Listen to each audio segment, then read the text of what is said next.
Today, we're introducing panning, stereo imaging, and how to create depth of field in a mix. Hello and welcome to WaveSpot. My name's Austin Kinhouse and I've been working with audio for over 2 decades. My goal for this channel is to share all the fundamentals that I've learned along the way in hopes to give you a fast track to understanding the world of sound. So, let's dive in. So before we get too deep into panning, we need to understand how we as humans perceive direction and sound. So, for example, imagine we have a speaker directly in front of our face. The sound coming from that speaker will hit both of our ears at the exact same time. This would be considered mono because both of our ears hear the same thing at the same time, and that tells our brain that that sound is coming from directly in front of us. What happens if we move the speaker to the left of our head? Well, then our left ear hears the sound before our right ear does, and the right ear gets a little bit more of a muffled sound because our head is blocking the origin point of that sound. So the speaker that I have to the left of me right here is closer to my left ear than it is to my right. And same goes for the right speaker. The speaker on my right is going to hit my right ear before it hits my left ear. This is how we as humans evolved over time, and we've created localization of sound. We know where things are coming from based on the way that it hits our ears. So if we know that a speaker that's directly in front of us plays a sound and it hits both of our ears at the exact same time, what happens if we have 2 speakers, one on the left side and then one on the right side? Well, if they're both playing the same exact sound and that sound arrives at both ears at the same exact time, our brains hear it as though it's coming from the center still, as though there's a speaker directly in front of us, because our brain can't differentiate the time difference. It can't differentiate the fact that there's a sound on the left and the sound on the right. It just sounds like it's coming from the center, which is considered mono. So since we have 2 speakers on either side of us, we can manipulate the way our brain perceives where the sound is coming from. We can move it to the left or we can move it to the right. And just like if we were trying to communicate with somebody far away, if we turn it down, it sounds like it's further away than it is. If we turn it up and make it louder, then it sounds like it's closer to us. So if we pan something to the left and make it quiet, it sounds like it's coming from the left and far away. We can create depth of field. We can actually create a perception of something being closer, further away, or to our left or to our right. So what's actually happening when we're panning our audio? Well, if we were to pan it to the left, then the right channel is attenuated or turned down. If we pan to the right, then the left channel is attenuated or turned down. We're playing with the mechanics of human hearing. If we have a sound that's louder on the left side, then our brain tells us that's coming from the left side. If the sound is louder on the right side, then it tells our brain that it's coming from the right. If both of the speakers are playing the exact same sound at the exact same time and it hits both of our ears at the exact same time, our brain says, that's coming from the middle. It's all about perception, the difference between how each sound hits our ears and the timing within that. So for this next section, I highly recommend you either wear headphones or you're sitting between 2 speakers. Otherwise, you're not really going to hear it.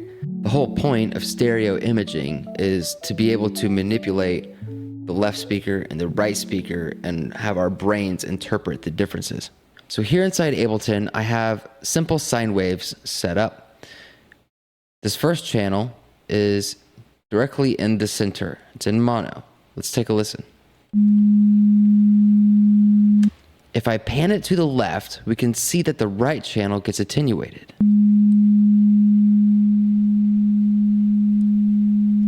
And if I pan it to the right, the left channel gets attenuated.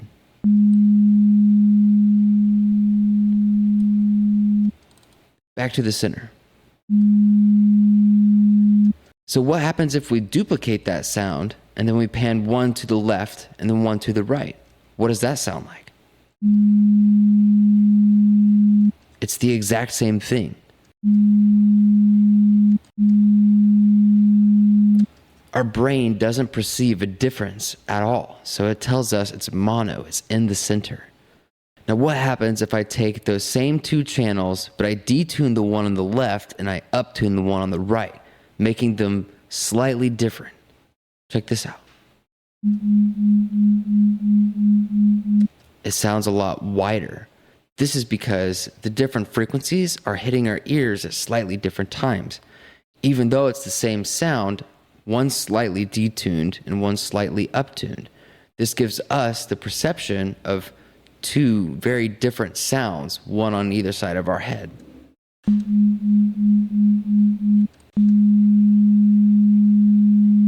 Now listen to these all together, back to back.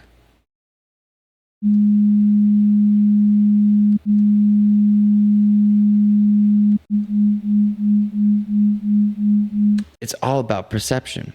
Panning is both a creative and a practical tool. You can use it to create motion or depth of field, or you can use it to make an artistic decision. For example, take a look at this drum set. We can see that the kick drum is right dead center. Then right above that, we have a tom slightly on the left and a tom slightly on the right. And we have a snare drum a little bit over to the right, more so right of the center than either of the toms. Then up at the top, we have the cymbals, which are at the far left and far right extremes of the kit. If we were panning a drum kit, we can mimic this.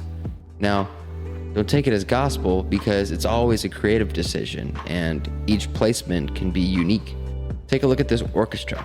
Imagine you were the conductor standing there in the center and you closed your eyes. You would be able to tell what instrument is coming from which direction. Each direction is a different level of panning, whether it's in the center, if it's in the far left, if it's in the far right. This is natural panning. This is panning happening in nature. Before you get too carried away with some wild panning and stereo imaging, I want you to think of something really quick.